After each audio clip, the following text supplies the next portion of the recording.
The moderator for today's program is Sybylla Smith. Smith brings a concept development lens to her work as an independent curator, podcaster, and consultant. She's on a mission to illuminate the work of women photographers and other marginalized, underrepresented narratives. Her concept-aware podcast engages thousands of listeners from over 70 countries in a visual culture conversation rooted in contemporary photo book making process.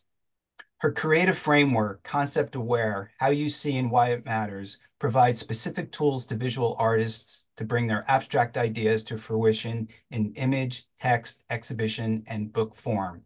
Her curation features international photographers in over 30 exhibitions in the US, Mexico, Colombia, and Japan. And it now gives me great pleasure to turn this over to Sybylla Smith. Thank you, Glenn. Hello and welcome, everyone. Glenn, I want to thank you for the opportunity to create and moderate this panel and to write an article for this topic for the spring issue of Seek. Visibility and agency are central to my work.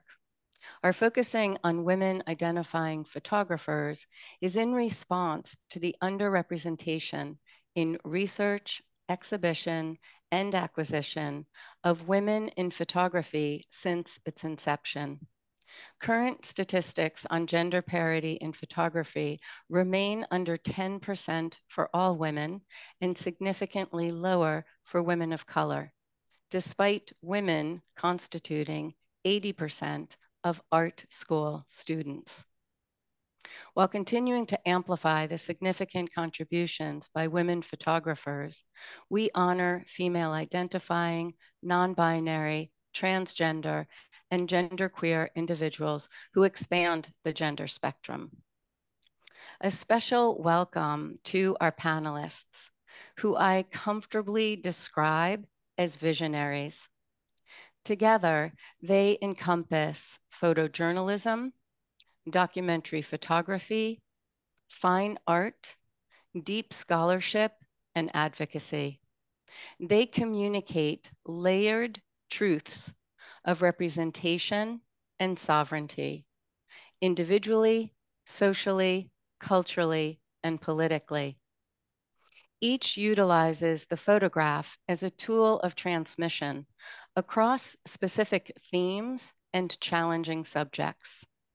And they share a commitment to use their work to transmit with passion, purpose, and possibility. Visual media shapes how we see ourselves and the world around us. These women illuminate, educate, and lead what I describe as a sea change in our visual culture conversation, one being led by women and non-binary photographers globally. In their work, the lines between documentary and fine art are all but erased. As viewers encountering their work, we are engaged in an aesthetic experience. Yet each of our guests brings to their images an informed awareness of power differentials and historical misrepresentation, cultural and social constructs that can fuel myths and obscure realities. These artists captivate us with beauty and emotion while keeping a firm hand and eye on the content and context of their work. They honor the multiplicities inherent in making a photograph and lean into its collaborative essence. Their work is predicated on moving us toward deeper understanding, informed dialogue, and positive social change. Frederick Douglass made manifest the power of photography in the 1850s when he wrote about how photography holds a space for imagination, for reimagination, to see beyond now into a future surpassing that of our current circumstances. In closing, I share recent reflections on photography by Lee Rayford, professor of African American Studies at UC Berkeley, from a hyperallergic interview. Her sentiments speak to the dynamic and evolutionary nature of photography. Rayford states, I quote, "It's a document. It's performance. It's surveillance. It's violence. It's speculative and fabulation. It's aspiration. It's comfort. The photograph achieves or is employed for a range of different kinds of work whose audiences, spectators, and witnesses are constantly unfolding. The move we have to think about is the move away from the photograph as helping us access truth, and instead to think about the photograph as helping us access knowledge. And that knowledge is not necessarily something that has to be seen to be understood, that it can be felt, it can be heard, end quote. I believe each of our panelists are deeply committed to this quest and individually are transforming what is being said in the unspoken medium of photography. I will introduce each panelist with a brief bio, and we will have time for a few questions between presentations, and we'll end with a longer Q&A. So to begin our presentation, Smita Sharma.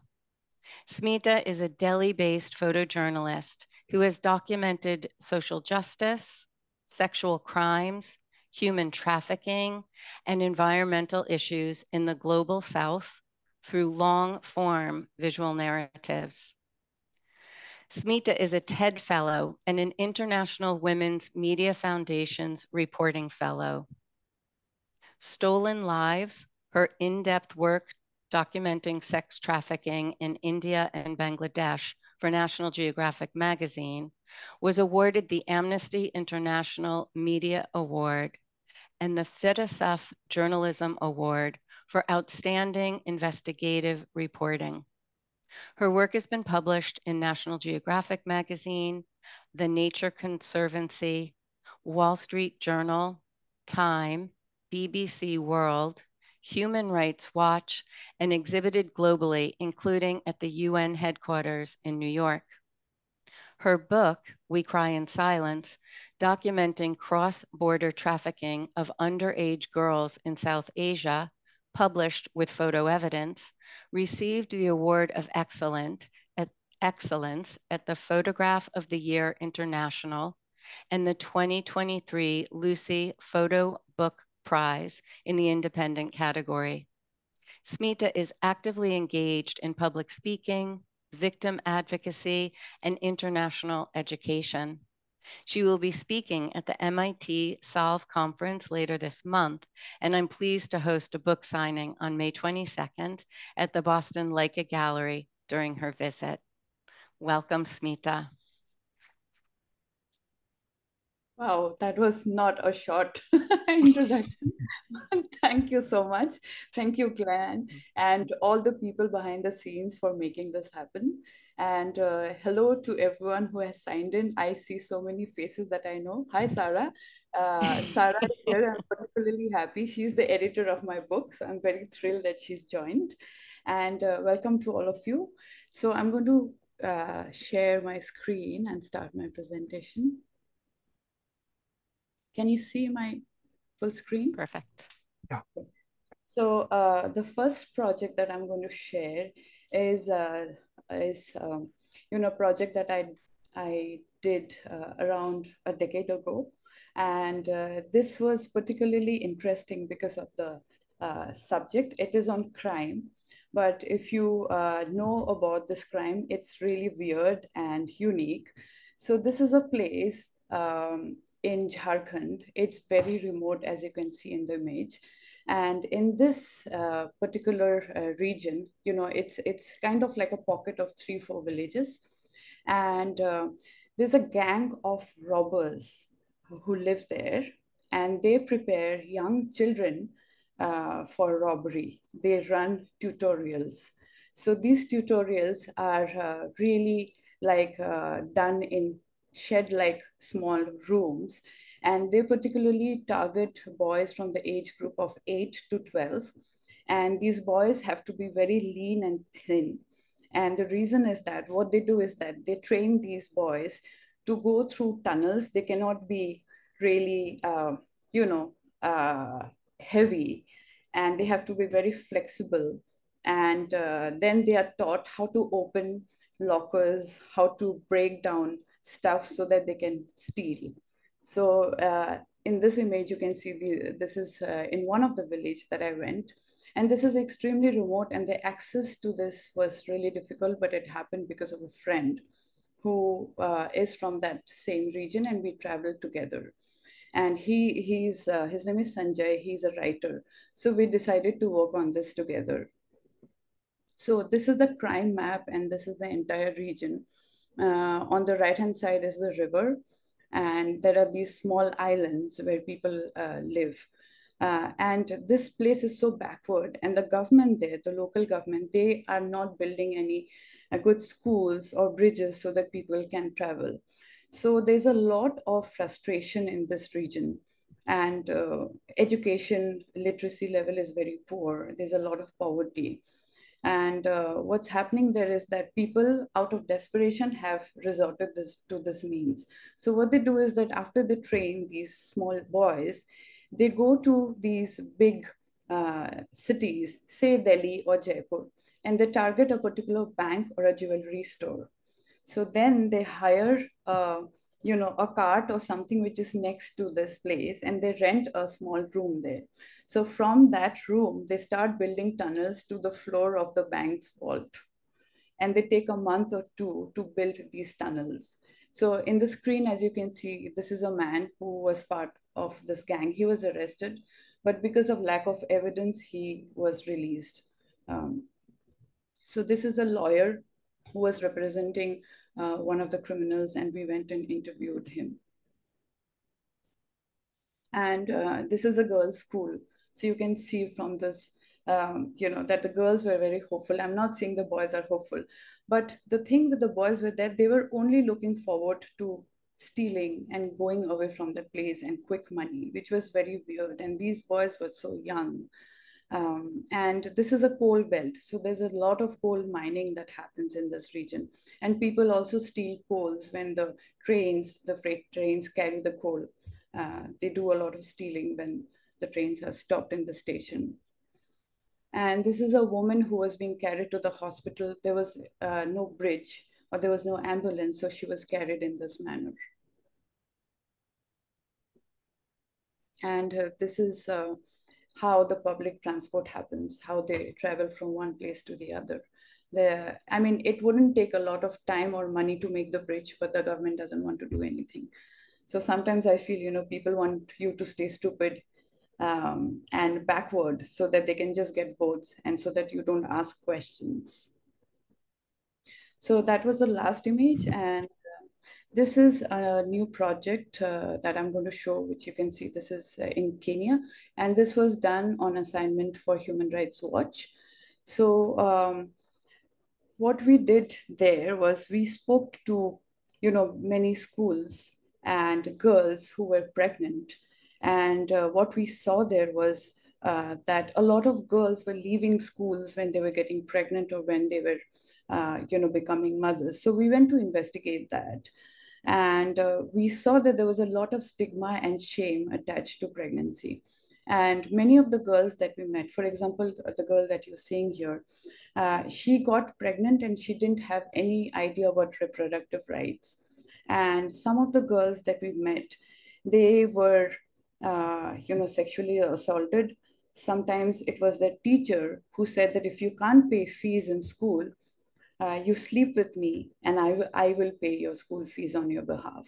So the girls were not aware of these things. And for them, violence was very normal because they would see a lot of violence in their own homes, and they would feel that this is okay. It's okay to hit me. It's okay for someone to, beat me up or sexually assault. So we went to a few public schools and we spoke to the school principal and also the teachers. So here in the screen is Taiba, and that's her daughter. So she was one of the few girls who was continuing her education, and that's because her brother was supporting her. He was working in Nairobi from where he was sending money so that she could pay for her tuition and for her classes. And her neighbor was helping her when she was at school looking after her child. So this was when she was back home doing all the household chores. So this is another school that we went, and on the left is a girl who was 4 months pregnant, and she was giving exams when we went there. So we just wanted her to be, as she was, and we waited till she finished her classes to talk to her. So her story is also very, very sad because a boy in her class who was much older than her assaulted her. And then the school could not do anything because they said it is their internal matter. And so they let her be in the school, which was a good thing. And she was staying alone with one of her cousin, and her brother was away and her parents were not around. And this is one of the reproductive chart that we saw in the school.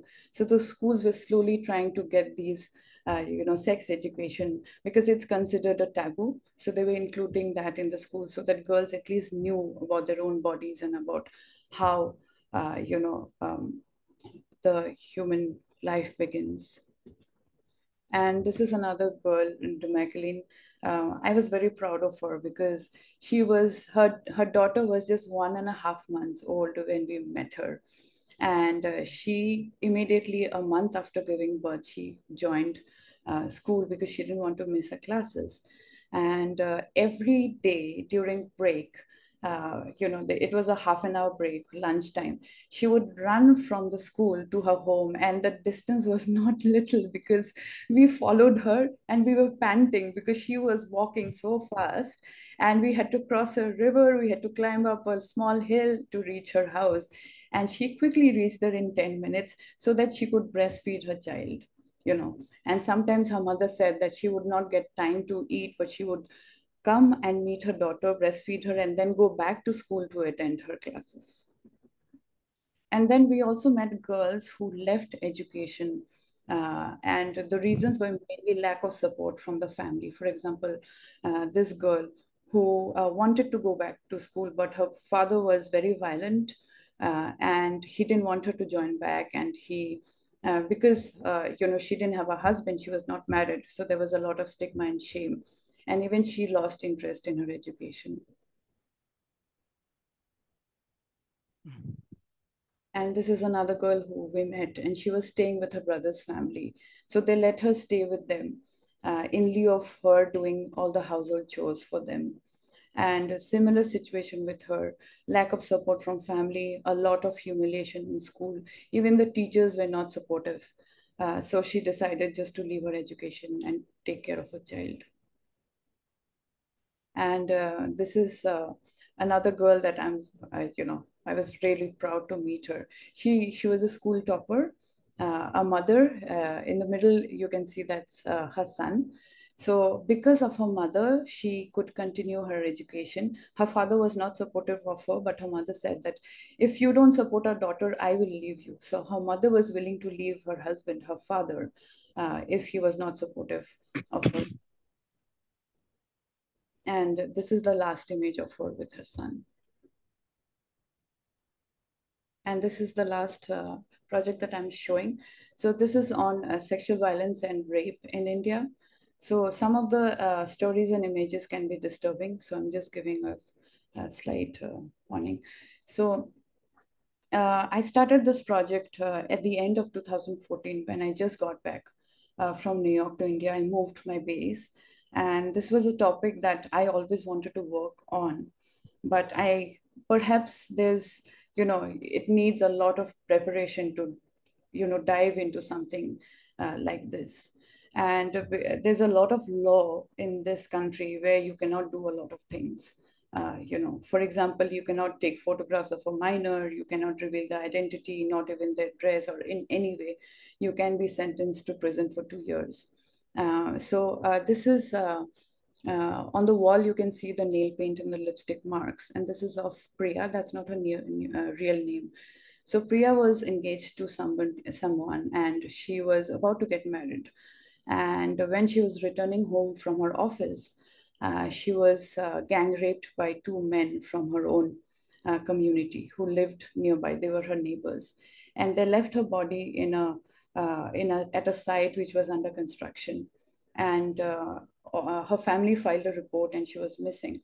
So 2 days later, school children saw ants coming out from this under construction site. So they followed the ants and went and saw her body semi-naked, in a semi-naked condition, and the ants were coming from her nose and mouth. And that's how her family got to know about her death.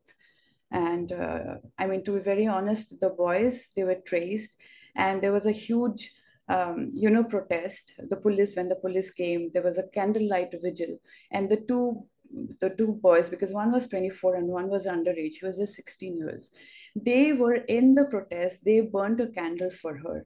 So this is something that it took me some time to digest this kind of information, that just to, and they knew her, they watched her, they knew what time she was returning, they knew that her bus would come and stop at a particular place. So it was pre-planned, it was not out of the blue, out of the blue.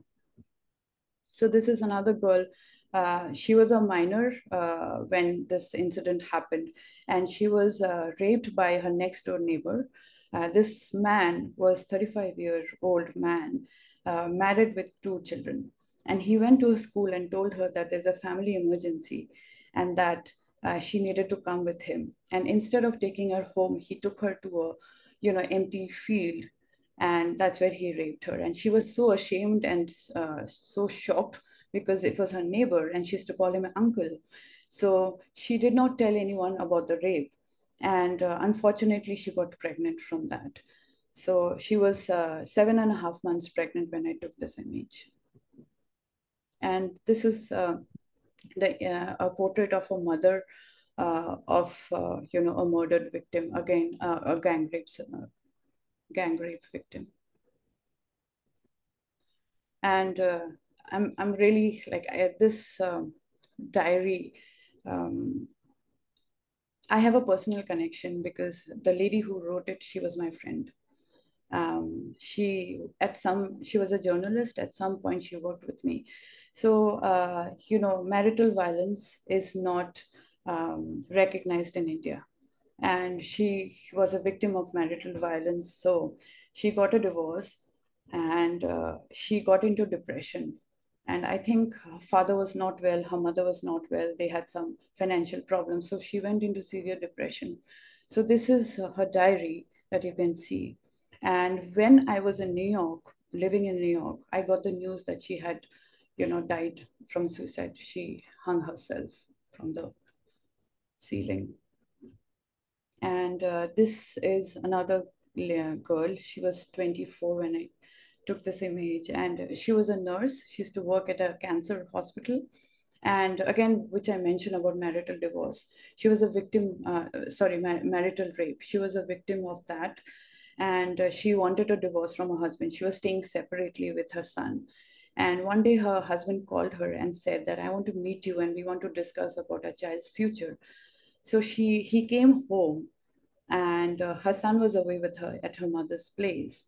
And he invited 3 of his friends. And then in front of his friends, he raped her while his friends clapped, just to teach her a lesson. And this is another girl I met. This was in the region of Uttar Pradesh. And very, very similar story, where she was coming back from school and she was attacked. And she was almost to be trafficked by them, but she managed to escape, and a railway police officer actually helped her. And this is a building where 2 girls were gang raped and their bodies were thrown. and their bodies were found 3 days later. So I'm not sharing the photographs of the girls, but I did go and meet their families, and they were, farm laborers. And so the boys who raped them, they knew the family, they knew the girls, and very similar story that the boys told these girls that I'll take you to your, to your parents. There is an emergency, and they took them in a tractor and they brought them here, and then they raped her, and then they, gagged them. I mean, yeah, they killed them. So this is a school, magazine, and here you can see the image of a girl. We named her Shama, and this is her father who was showing me her photograph. This was an article that she had written for the school magazine. So there was an attempt to gang rape her, and the attempt was a failure. There were three young men who tried to gang rape her. So because they could not rape her, they could not bear that humiliation. They took her to the kitchen. They poured kerosene to immolate her. And her mother heard her screams, came running down from the terrace, and saw her daughter in flames. So this is Shama, as you can see, at a government hospital. And her family allowed me to, interview her, talk to her, and share her story, because they not only wanted people to see the suffering, but they wanted to see how brave the daughter was. Unfortunately, Shama succumbed to her, injuries a few days later, and this was the day when she died. And this is Bharosa, which is, a center run by these women for, victims of any kind of sexual violence. And these are police who regularly come to take reports and find out about the girls. So these non-profits, they intervene and they take up cases. They also have their own lawyers who, take up cases on behalf of the families.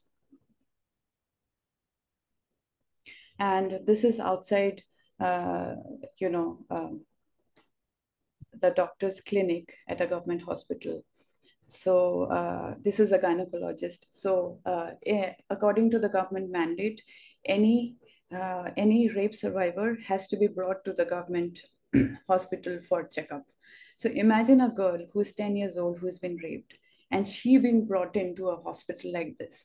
Just imagine her fear. Just imagine what she must be feeling and how people perceive her. So how I started my project is very similar, because I could not get access. No one was willing to help me. No one trusted me. And I understand. And I mean the nonprofits, nobody wanted to work with me. So how I started getting access was by spending time in these kind of government hospitals, where I saw these girls brought in by the police, and I approached their family, and slowly I started to talk to them and get to know them. And whoever was willing to talk to me, I pursued that. And this is another girl. I named her Ranjana.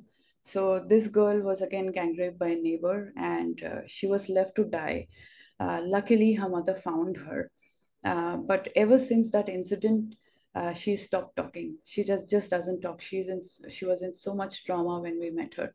And she has this habit of cleaning herself. She feels that she's dirty or something's wrong with her body.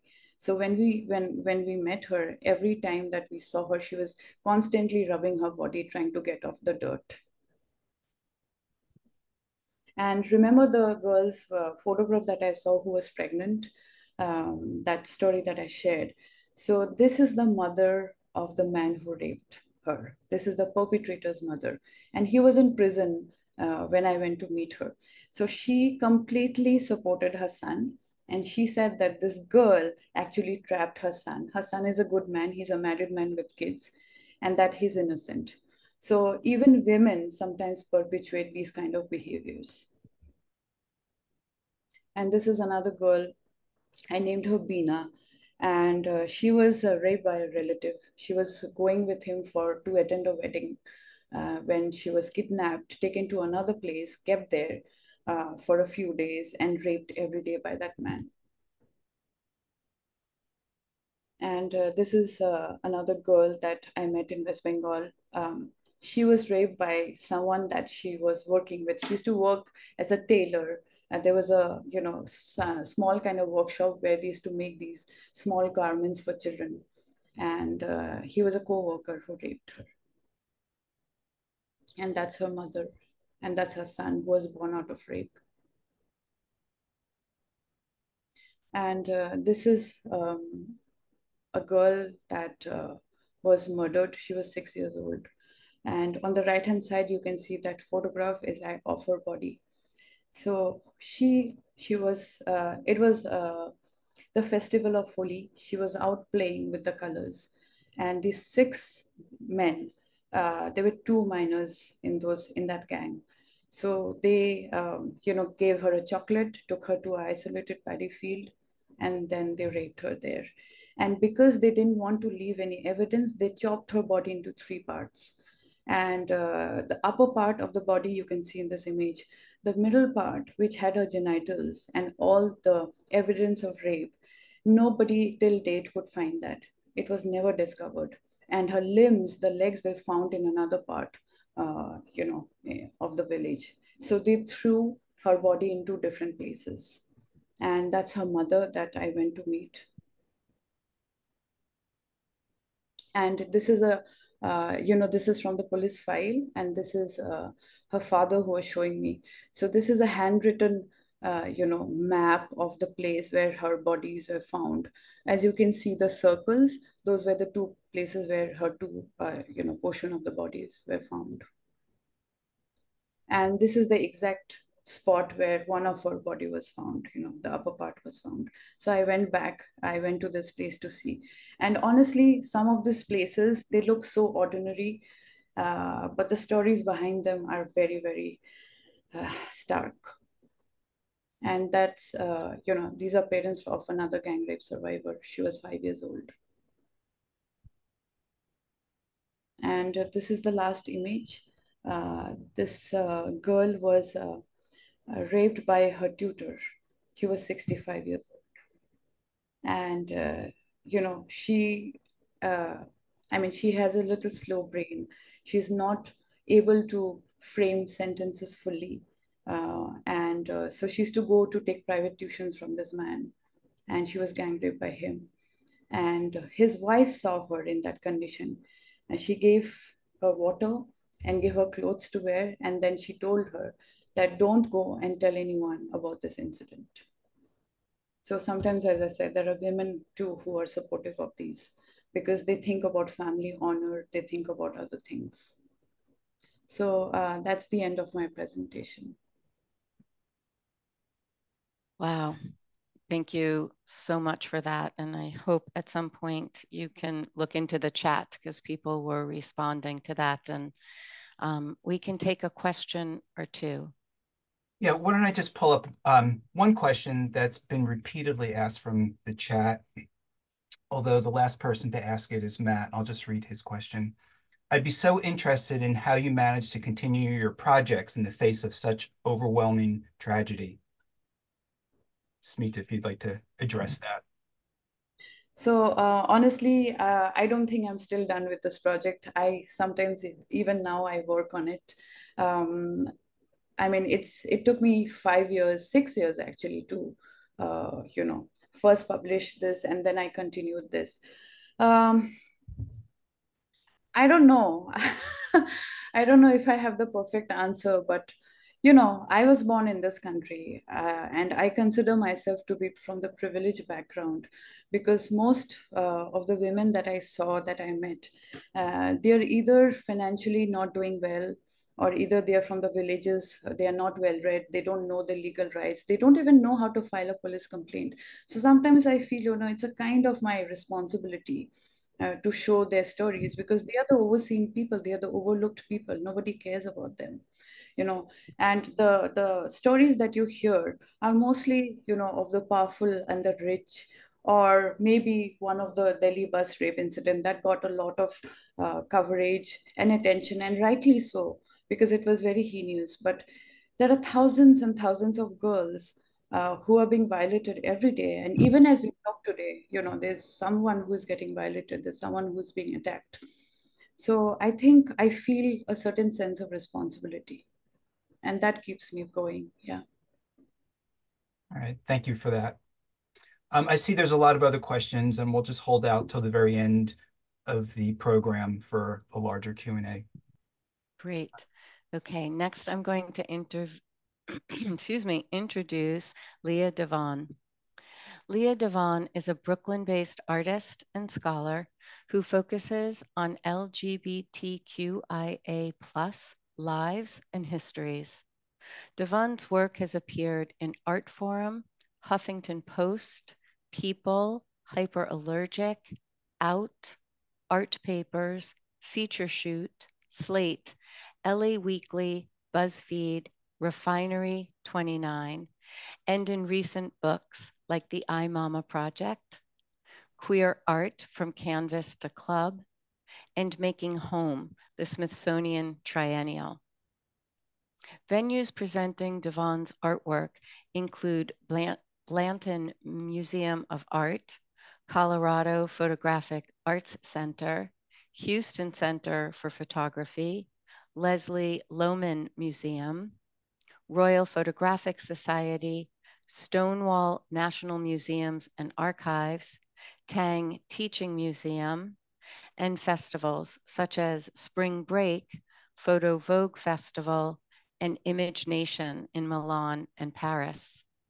Her recent series, Resemblance, was selected for the New York Portfolio Review and Photolucida's Critical Mass Top 50, and it was a finalist for the Aperture Portfolio Prize. It debuts at Mrs. Gallery in Queens, New York on May 18th, before traveling to Rutgers University's Mary H. Dana Women Series Gallery in September, and Blue Sky, Oregon Center for Photographic Arts in 2025. She is the author of 3 books and collections, including The Shape of Sex, Non-Binary Gender from Genesis to the Renaissance, published by Columbia University Press. And she is a professor of women and gender history at Rutgers University. Welcome, Leah. Thank you so much. I just want to thank Glenn and Sib for inviting me to be here and in conversation with these amazing photographers and a part of such such moving work. I'm just going to share my screen.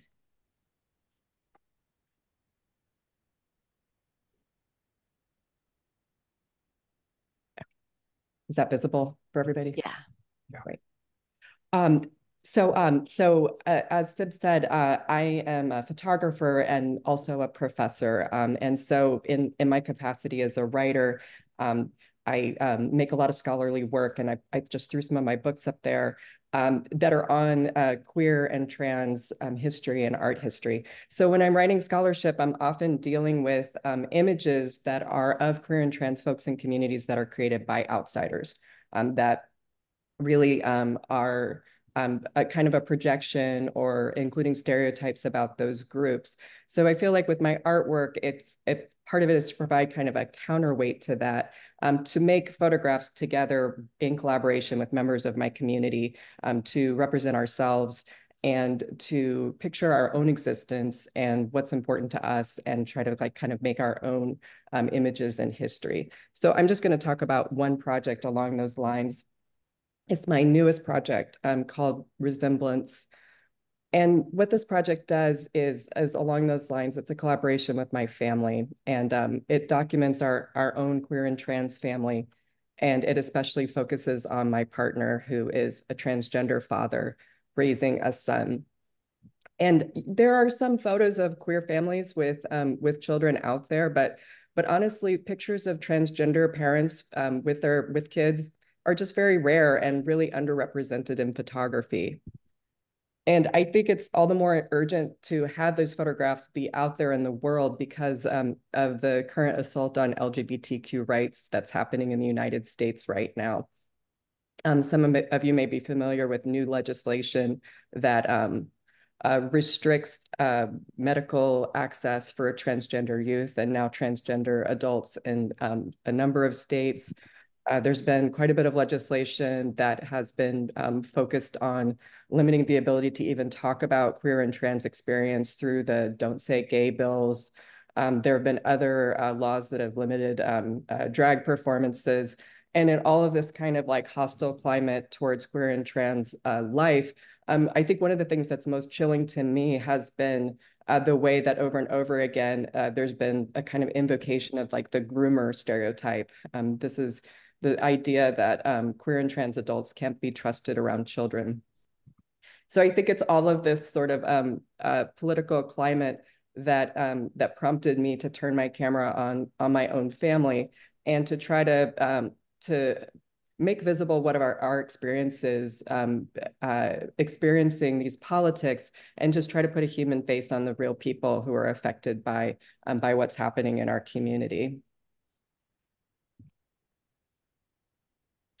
So for the past 2 years, I've been photographing my son and my partner, mostly like around our house and just in really like everyday kind of routine, quotidian situations, playing, hanging around the house on a Saturday morning, putting together bikes, doing things that are joyful. And a lot of the photographs are really focused on sort of like pleasure and leisure and being together, playing cards, just sort of hanging around at peace. And I think part of the reason that I want to do this is because, and I think it's so especially moving to be in conversation with Smita around this, and I think around a lot of our feelings, in that it's so important to document violence and anti-queer and trans violence and trauma and the really horrific stories that happen. And it's crucially important for us to highlight that. But at the same time, it does wear on us, right? It's so painful. So I think that for young LGBT people growing up, this sense of that what awaits you in the world is challenges and violence and pain.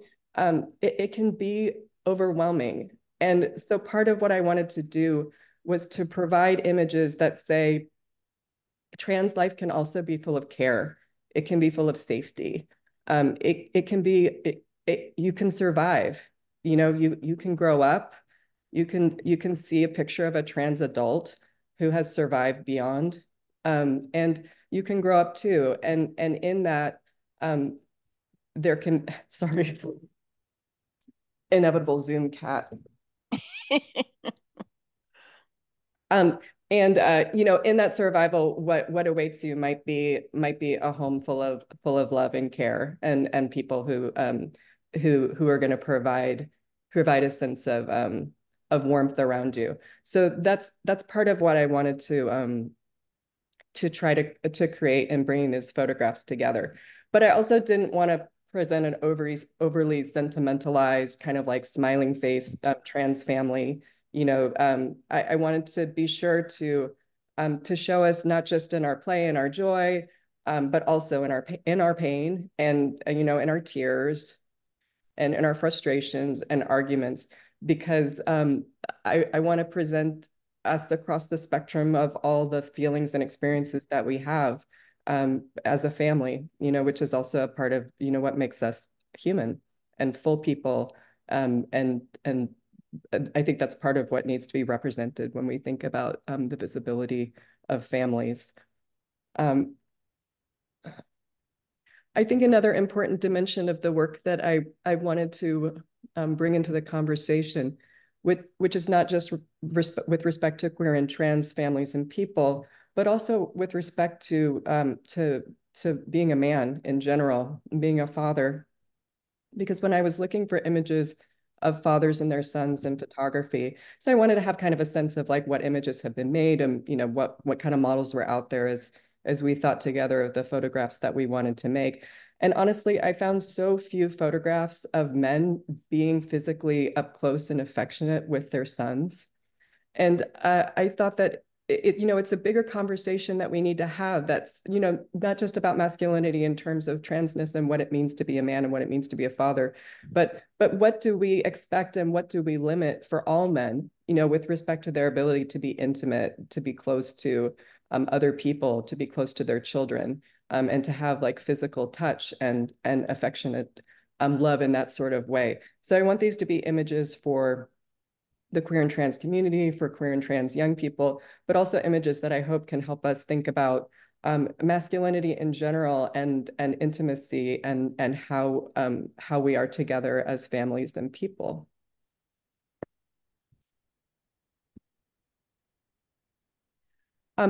Also, in looking at kind of like our iconic visual vocabulary of queer life, we have, and it's wonderful that a lot of our images that we have are young queer people. I think we're well familiar with a lot of the kind of like iconic like parties and I love photographs of young people too. But again, it can be really hard to imagine when we don't have images of after that. What happens when you're not young anymore? What happens when you become middle-aged?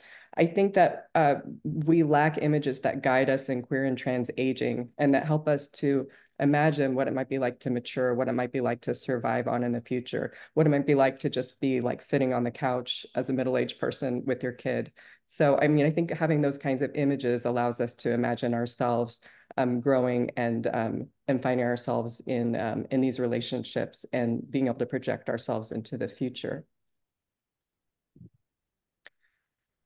And I think beyond that, much of the queer photography and trans photography that we have really does focus on liberation that takes place out in the streets, out in the rallies, the marches, part of really being out there, being visible, being as a collective out in the world.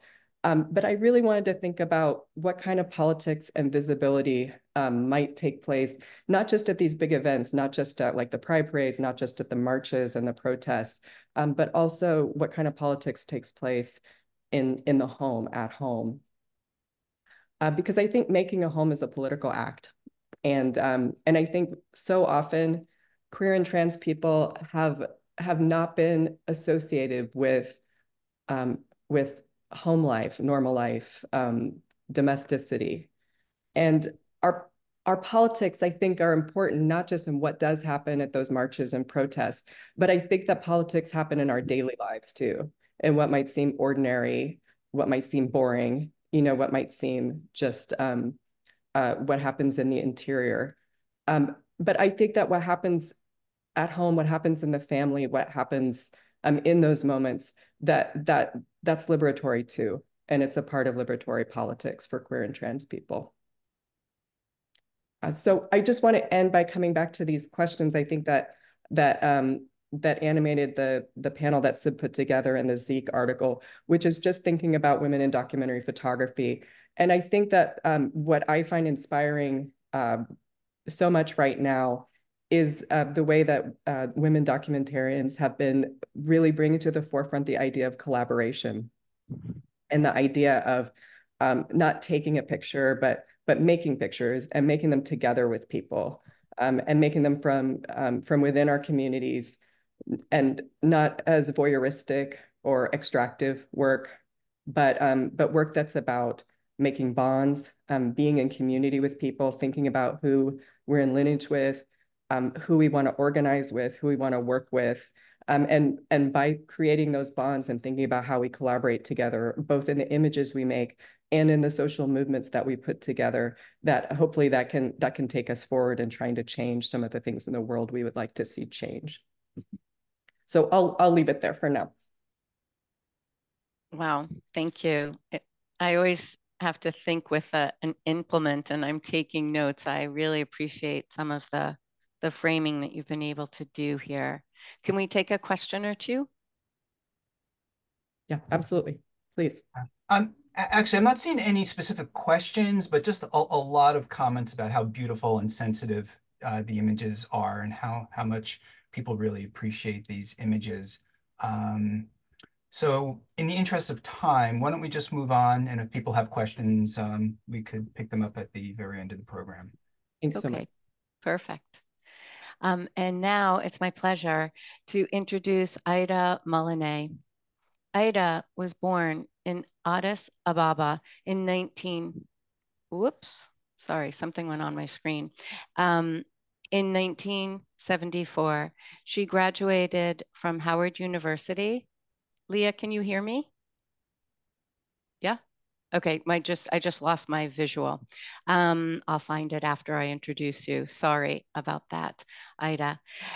She graduated from Howard University in Washington, D.C. with a degree in film from the communication department. Her photography is featured in prestigious collections such as the Museum of Modern Art and the Smithsonian's National Museum of African Art. She has received numerous awards, including the European Union Prize in the Rencontre Africaine de la Photographie in Bamako, Mali, the CRAF International Award of Photography in Spellenbergo, Italy, and was named the 2018 Catchlight Fellow in San Francisco, USA. Muluneh made history as the first Black woman to co-curate the Nobel Peace Prize exhibition in 2019 and returned the following year as a commissioned artist for the prize. She has served as a jury member for prestigious competitions such as the Sony World Photography Awards and the World Press Photo Contest. Muluneh is also known for founding the Addis Photo Fest, the first international photography festival in East Africa, and the Africa Photo Fair in Côte d'Ivoire. Additionally, she established the Africa Photo Fair virtual publication and the Africa Print House, providing fine art photography printing services. As an educator and cultural entrepreneur, she collaborates with institutions in Ethiopia and Côte d'Ivoire to further photography and artistic endeavors.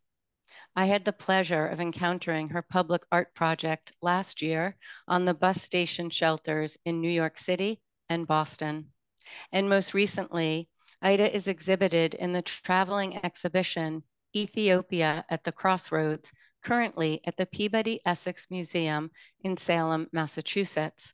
And I am thrilled to share that PEM has recently acquired 6 of her works. Welcome, Aida. Thank you so much. Glenn, if you don't mind, I think for the audience, it would be best if I just show a presentation that I have to give them sort of a reference to my background, because I think a lot of people think that I come from fine art, but my base is actually photojournalism. And I think that reference would be of use in this conversation. So I'm gonna try to share my screen.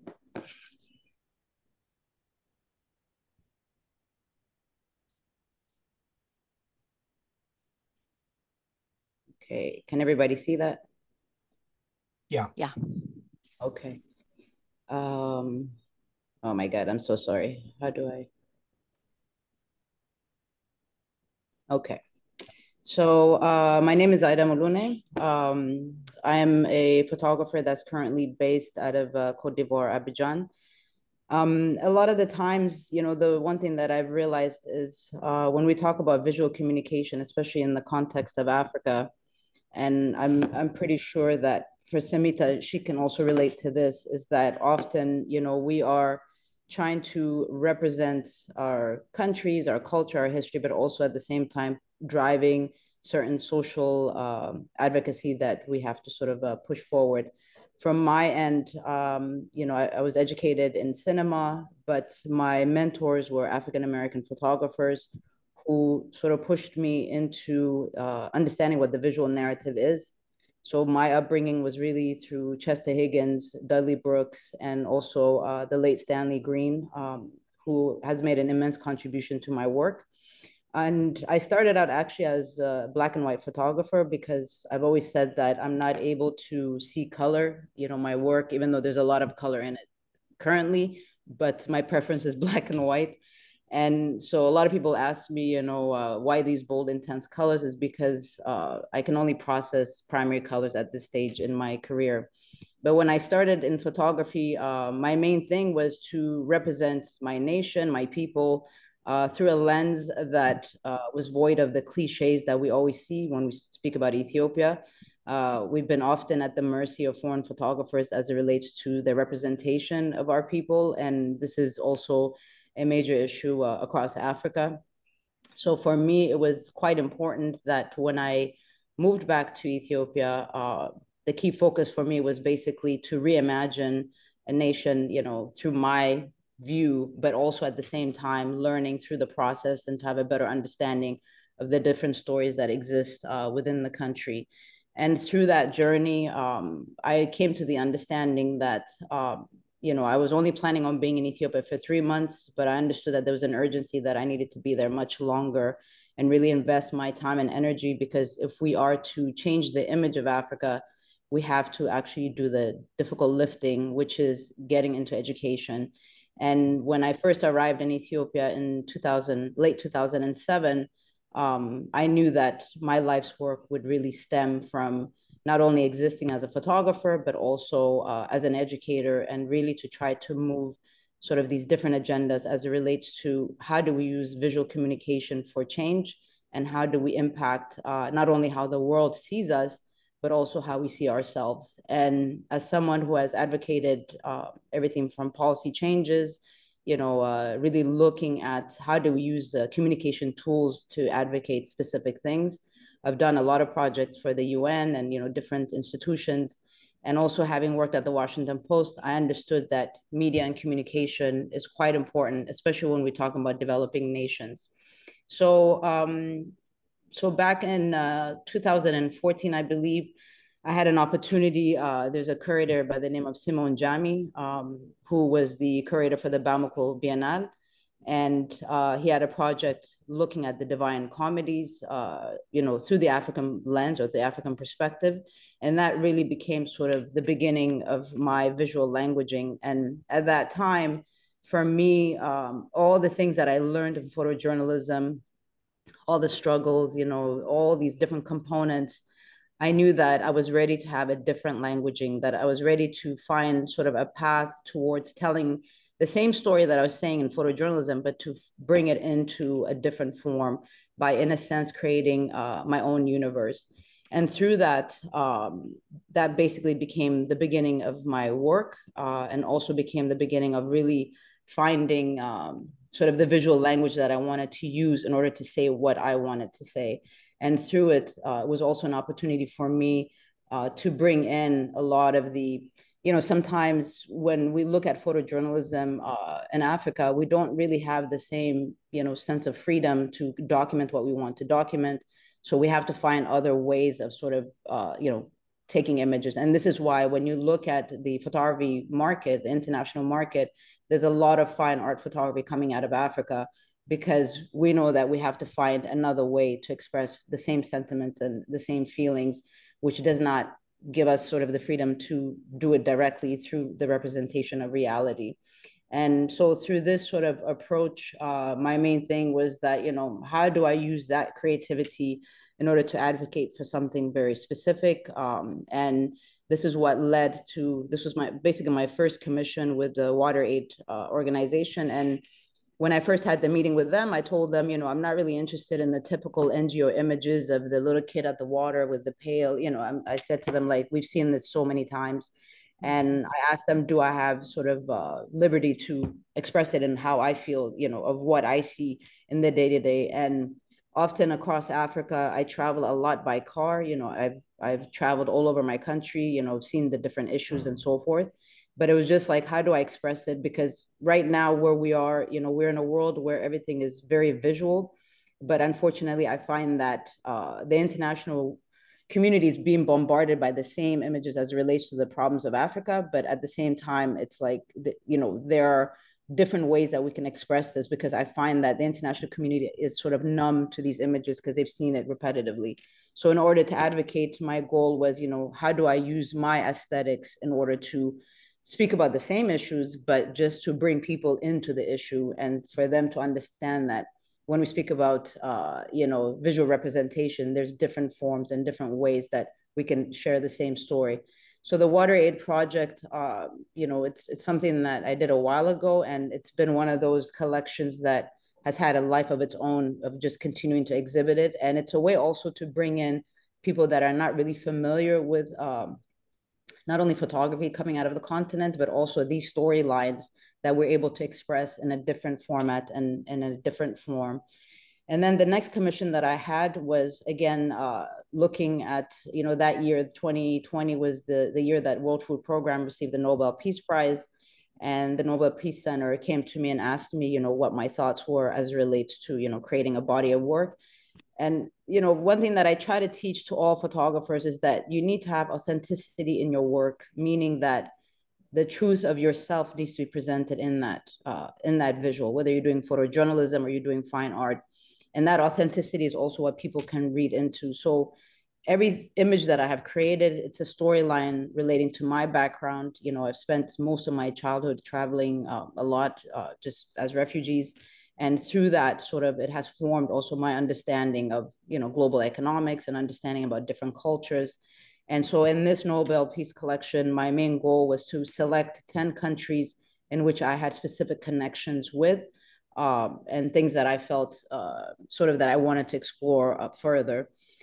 And then, and again, when we talk about different issues in the continent and photojournalism, often disease is a big part of it. And the one thing that I wanted to do in this commission was, it wasn't just about my own perspective as it relates to neglected tropical disease.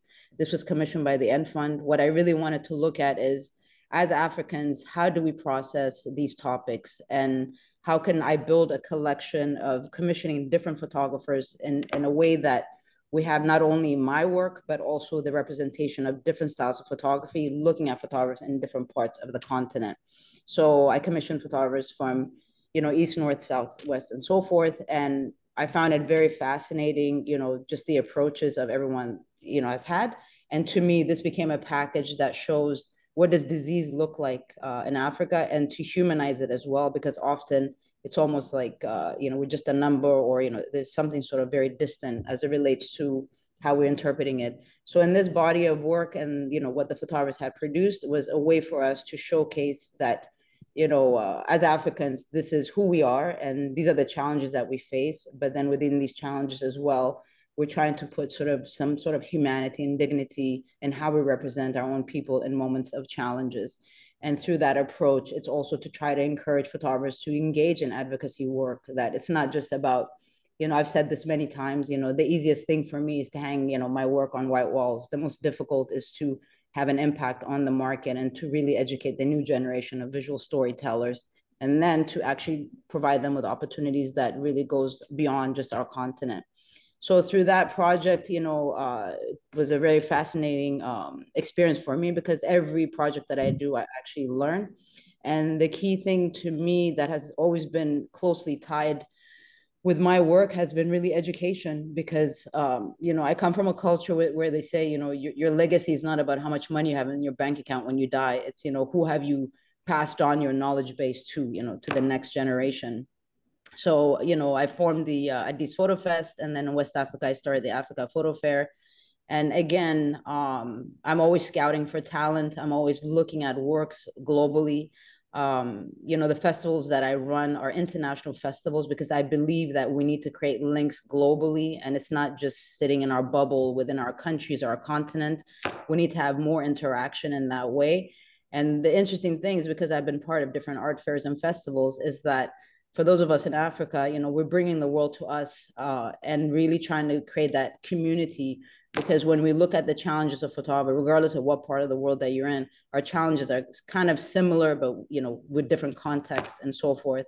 So I've always had portfolio reviews, we've done workshops, lectures, different kinds of activities. And I do not teach fine art photography. I teach photojournalism, because I've always said that photojournalism is the basis of photography, and learning how to tell a story through a collection of images.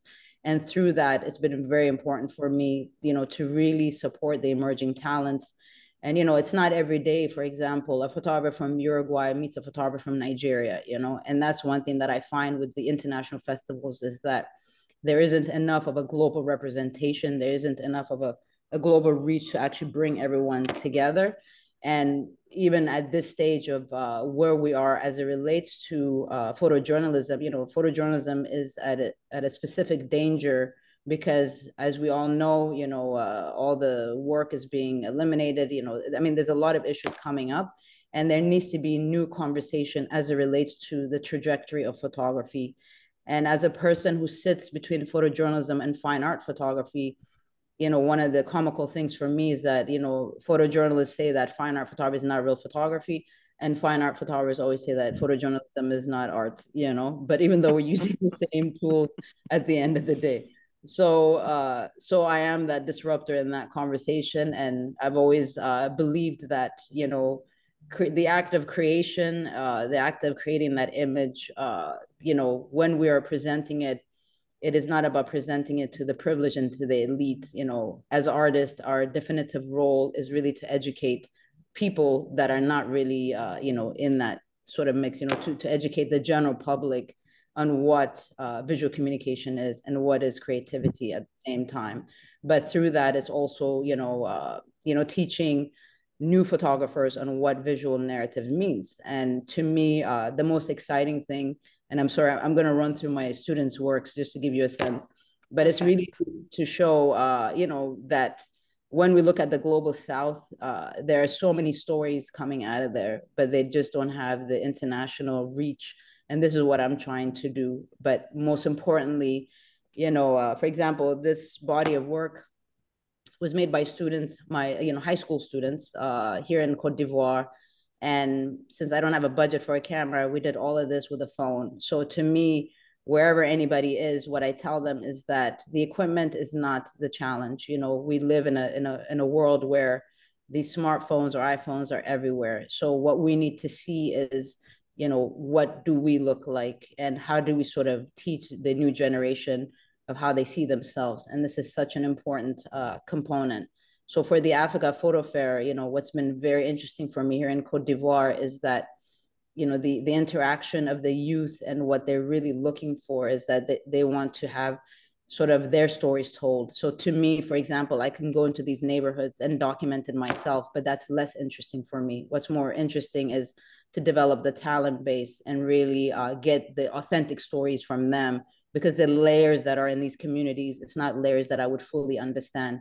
And throughout the past year and so forth, I mean, I've just been blown. And I mean, these are just kids creating work. And to me, it's, it's a very fascinating approach that they're looking at, but it's also their boldness. And this is the part that I really respect. So for me, it's through my artistic process and sort of my view on photography, it's not just segmented into one thing, but it's really looking at how do I use photography as a way that I can impact change and really be a supporter to the future of what Africa is going to be. So that's my presentation. Thank you.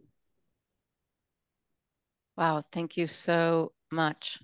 And I really appreciate that you did pull in that trajectory, and your student work is outstanding. When you, is there an age range? You're saying youth, is it? So the youngest are 16. So it's 16 till 20. So to me, it's, I think in Cote d'Ivoire is the first time that I'm engaging the younger generation. Ethiopia, I've developed a lot of talent to professionalize them and get them into the network for, getting work through AP, Reuters, and what have you. But in Cote d'Ivoire, I realized we need to hear what the youth have to say. And I encourage everyone to look at africaphotofair.com, because we have podcasts on there. We have different interviews and different information as it relates to, some of the photography coming out of the continent. Excellent. On that website, do you have a consistent, does that get refreshed with some of that work? Or not necessarily? So we refresh about 3 times a year. This is what we've been focusing on. Ideally, we're trying to do it every 2 months, but that requires a budget, as you know. So, So working towards. Because right now, when you look at festivals coming out of Africa, we don't really have virtual trajectory. You know what I'm saying? We don't, outside of just the festival happen, these are the artists, and then basta, that's it. So my thing is that we need to have continual conversation, because we're looking for the reach of the global community. This is what we want to have a relationship with. And within that, I mean, I've taught in Europe, I've done portfolio reviews, you know, I'm a Canon ambassador and so forth. But what I found is that for the institutions in Europe or in the West, they're still behind in knowing exactly what's happening in the global South. And I find, and I just want to make this point, I mean, I find that from the students that I've encountered in Europe, their institution is really at a disservice to them because they're not preparing them for the realities of the international market of what's happening right now. So within that, you know, there's a lot of holes in education. But when you come to me and my students have a very global view of all the photographers. You know, I think they know more than me at this stage. So they really become curious, and they're not just focusing on the usual suspects. You know, they're really, you know, the advantage of having social media right now, this has been a big plus for Africa, you know. And if you look at Vogue, GQ, you know, all these major fashion publishers, they're really sourcing from like social media, you know, photographers that are shooting with their phones in Ghana or in Nigeria and so forth. So these things have been to our advantage. All right, Sib, why don't we take some questions from the chat? Sure. All right, the first question by Rhiannon Adam could be asked of any of the photographers. She asks, how do we break out of the photo circles to really appeal to those whose lives we focus on, not from the top down, from the bottom up? So if any or all of the presenters can maybe comment on that.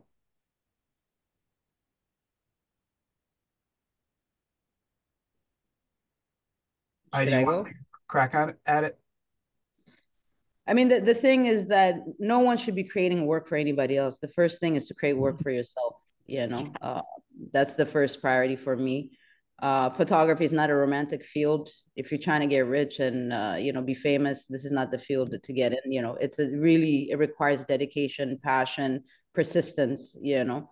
So me, I honestly, like the work that you see of my work, I'm blessed and I'm very lucky that I've found like an audience that likes the work. But at the end of the day, it's sort of the work that I make for myself to really express what's I need to, you know, we have a film, our film professor, Haile Gurim, I used to say that true art is when you vomit everything out, you know, and that's why I say about truth.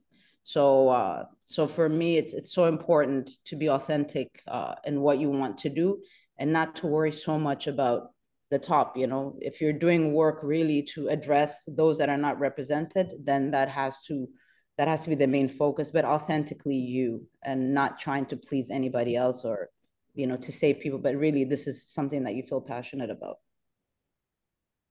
Yeah, Leah or Smita, would you like to comment on this? Yeah, I think that you know, phones have been a wonderful way to get more people able to have the ability to take photographs. But I think phones have also been a real distancing factor and have made people's ability to be face to face and really get to know people that has been much more difficult. And I really see it with my students. And so I guess the other thing I would say is that I just want to also encourage people to get to know people, you know, like to really like spend time with them face to face, not necessarily just through the mediation of social media and being online, but really like being there, physically present. And I think that the more that we can encourage younger photographers to do that, the more that we're going to get both different perspectives and authenticity that comes from really knowing people, from spending time with them and getting to know them as like full human beings. Smita, I mean, we can move on, but if you have a comment, I'd love to hear from you on this. I mean, just one sentence. Photography is not fast food, it's slow cooking. Slow cooking. And I want to underscore collaboration, which if you look at Rahab El Halil's work, she worked for 5 years with the Bedouin community and ended up photographing, then giving those portraits to the community and giving women agency to actually amend the photograph in the way with traditional needlepoint and work, how they wanted to be seen. And I will I will plug just the article that I did write. Lists a few other people and other resources, but this is brand new and this is only a month old. This took 10 years, 5 women, and it is about the idea of collaboration from every point of view. What you were talking about, Aida, in making a picture is a collaborative effort, and that these are literally grouped in clusters of thought, not chapters, because it's not an end game. We came into photography with this big hero worship of iconic people that, of course, were all male, white, and Western. And it's like, this is how we are. This is how we look. And it's like, actually not. So we are fighting against that continually. So had to put in my 2 cents, but go ahead, another question. Sure, we have 2 very similar questions, although my chat just moved down. And this one's from Katie Linsky-Shaw. To any of the photographers, what do you think should be the first step for any of us working on a long-term project once we get a nice set of images? Who do we approach? How do we get the work out there? Any advice? Okay, I'll take that one. So first of all, there's something that I tell all the people that I mentor, and I've seen something in the young generation. I'm not so sure of Aida, what's happening in your region or how you teach, but I see there's a lot of desperation of these young generation to get published. The moment they go out and shoot, just 3-4 days down the line, it's like, which is the editor that I can approach? What can I want to go to this festival, I want to get this grant, I want to get this fellowship. They are always in a rush, and that's why I use the word fast food.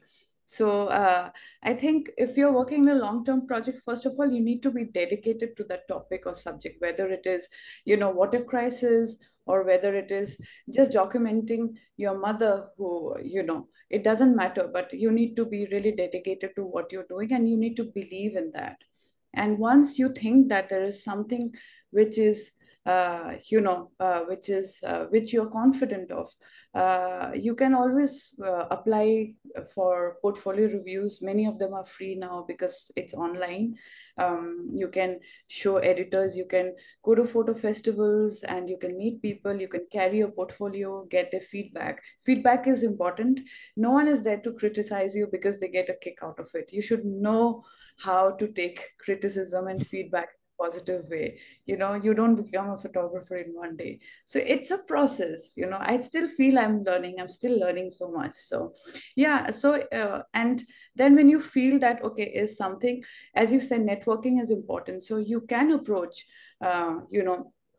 an editor who you think will fit. If it's a climate beat, then you approach the climate beat editor of that particular publication, and you send first an email and say that, can I send you my portfolio? You do not attach your photographs and send an email. This is just the wrong way. There are certain behaviors and there are certain processes that you need to follow, certain protocols, I think, in the professional world. A lot of people just say, hey, like I get these emails, hey, I would like to work with you, I have a project, just let me know what you think, and then there are 70 images which are attached. So don't do that. I just want to say, I think the most important thing, and by the way, for most photographers, the most difficult thing is editing. I don't mean photoshopping, I mean selecting to tell the storyline. So what I often tell the students is that you have to, first of all, you need to live with the image a lot, because we're in a digital world. Me, when I look at a collection of work, I'm thinking about exhibition, books, I'm thinking about all the possibilities of like almost the products that come out of it. So what I often encourage students, regardless of where they live, is to make like a small printout that you just put on your wall, and you have to live with the image, and you have to look at it every day and to try to find the order. And when you're working on a long-term project, your ultimate goal is to end up with your first cut, your first batch. So what I usually teach is that you start with images of 100, that 100 should include almost like as if you're making chapters in your book. It should have the beginning, the middle, and the end. But that means is that you have to also engage with photographers in your city or wherever you are, and to try to find as many people to look at your work. And it's not just only having, a photojournalist editors look at it, have a gallery look, it's good to have different perspectives in order to help you sort of process that out. So that's the first thing. The other thing is that within this structuring of the edits, and this is what I do with the students, that they have a folder with 100 images. Then they need to trim it down. I need 50. After the 50, I need 20 images. Then I need 10. Then I need 5. And then there should be that one single that tells the full story of the whole collection. And that way, when you're doing festivals or you're submitting to like the New York Portfolio Review or the Hamburg Review and so forth, you're ready with your batch. But it means is that you have to really do the research of looking at where are the portfolio review opportunities, where are the spaces for exhibiting. And right now there's more international, I always find like American photographers or everyone is just focusing there, but there's so many amazing festivals happening around the world, and by submitting to these places, it kind of gives your name traction, that the ultimate goal is to get your name sort of coming up on that search engine, but you have to create a validity as it relates to, showcasing and also seeing the interaction of how people see about the work. But these are sort of like the tricks in trying to get work out there. But it's all about building. There's a networking element to it. There's an administration element to it. There's a marketing element to it. I try to encourage people to self-publish. Even if you can't make 10,000 books, make like 5 books. And for someone like me who reviews a lot of work, and this is the one thing that I really appreciate of certain photographers, is that they're not only coming with their 20 images, they're coming with everything already organized. For example, for me, the Nigerians, they're always super organized because they just want to, they're not going to stop, they're going to harass me to the max, you know what I mean? And that tenacity and that kind of energy, like for people that are in the professional world, like we respect that because it's a very competitive field. So me, I'm a number one. I don't know about you, Smita. Me, I'm a number one harasser. So I'm going to keep harassing, until like I get a response, because people are busy, editors are busy. Nobody has time for you, especially if you're nobody. No one has time for you. So me, I will harass by email, and back in the day in person, I'll find all kinds of method. But when they see that, and then you have to continuously be making work as well. You don't just make one work and then you don't do anything for another year, but you have to continuously be shooting and making collections monthly. Okay. We have a question specifically for you, Aida. Can you walk us through and this should really be the last question because it's an involved question and we're already just about at 1:30. But can you walk us through the process of how you stage and plan your fine art photographs? So the first step is I do a lot of research. For example, for the commission work, I request from the NGOs interviews, first-person encounters relating to storylines of different people, to sort of have like the emotional sort of sensibility within it. And then everything starts with a sketch. I wish I was a painter because I know I wouldn't be in photography, but my drawing skills suck big time. So I do chicken scratches and I do color blocking. I do the wardrobe, positioning the objects, all of that. So everything starts with a piece of paper. And I always encourage photographers like to get into the habit of pen and paper because you remember things better. You can think better with pen and paper instead of this digital world that we're in. So everything is sketched. Then we build the set. So anything that you see as a background in my work, the base is actually a huge canvas. It's like a 2 meter by 3 meter canvas. So I work with different artists where they make me the background. And then in Photoshop, we go in and we clean out and we remove things or we add things on there. But the way that I run the set, because everything is organized, I don't want to sit there and panic about what am I going to shoot, So everything has been done. Everything has been calculated. There's a mathematics. I shoot with the same setting. I'm always on f11 because I want everything compressed. The lens is the same. The positioning of the camera, I always keep it at the specific distance. So I've managed to sort of create a formula around it. And then the only thing I'm really focusing on is about that gaze, of that moment. And that's where, like, I tell photographers, photojournalism teaches you capturing the moment. Photojournalism teaches you about, what I call the magic moment. Somebody turns. I remember like Dudley Brooks when he used to shoot for the Post. I mean, we would go at the same thing and I'd come back with garbage, but we're in the same place and his stuff was like amazing. So perspective is such an important component.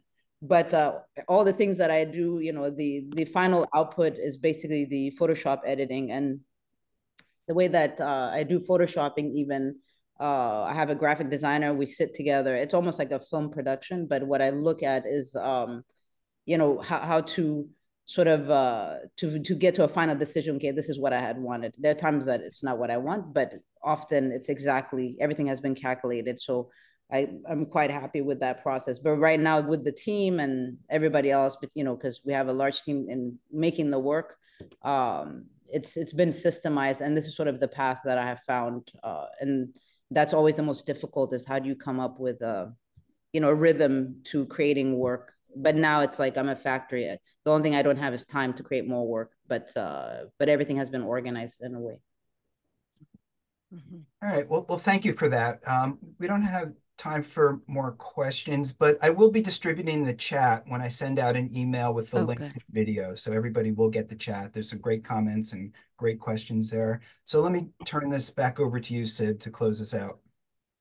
Wow, I don't know that I can, because I want to keep going. So many important parts. And the global conversation really came home to me when I was going to start a photo book group in my Somerville, Massachusetts studio on the day that we started lockdown. And within 10 days, I put it online, and I brought in Julian Sander from Germany, working with Sean Hemmerly from the United States on work about Sean's work in Afghanistan. And we had someone on the call from Namibia that was giving him ideas of where to actually the Middle East. So I knew I was on to something. And now we're 4 years later, kind of conversation that I think we need to create. And I can't agree more, Aida, with your description that we have not integrated either the continent of Africa or really the global South efficiently, effectively, consistently, and that is where that's where we need to go. That's what needs to happen. It's such exciting work to see the breadth of what we saw today and the actual difficult, brutal information, but that is real life. And this idea that Leah brings up, that we have to balance it. It's one reason, Aida, I think you talked about creating your own visual language, and your work is revered. The fine art work, it's also being acquired and traveling all over the world. And part of that, when I show your image, in fact, I have it on a wall of my studio, so I can't show you the one, but Fire of Glory, right? The one that's from Vietnam. And people are like, wow, I love that image. And I'm like, well, she's talking about hunger used as a weapon. And they're like, wait, what? And that's what I mean about all the ways we can enter the work. And Smita, you are showing some stunning work. I saw in the chat, wow, what beautiful light. Okay, you are talking about these heartbreaking places, but you are bringing it to life. And so I think we're in this real change, which is why I wanted to do this panel, why I wanted to write about it. And I really think that women and non-binary photographers, underrepresented groups, are leading it. And I really love, if people do have the chance to look at the article I wrote, it gives you all of the statistics, because we have many, many groups that are newly formed of underrepresented collectives, and they're all working together. I mean, Catchlight, Authority, I could go on. And that's where we need to be. So I'm so excited to have had this platform, and I hope we keep the conversation going. And I can't thank you enough. I know everyone is super busy, and to take the time to do it, I really appreciate it. Thank you very much. Thank you, Sib. Thank you, Aida. Thank you, Leah. And thank you, Smita. It's really been an outstanding presentation today. And I do want to say that we've had more attendees on this Zoom meeting than any other Zoom meeting that SDN has ever done. So it's right. To see that. That's because women rock. Agree. And it's where the future is. We're talking. Absolutely. Yeah. So we will be sending out the link for the video, and stay tuned for upcoming festival events. Thank you, everybody. Thank you. Thank you, everybody.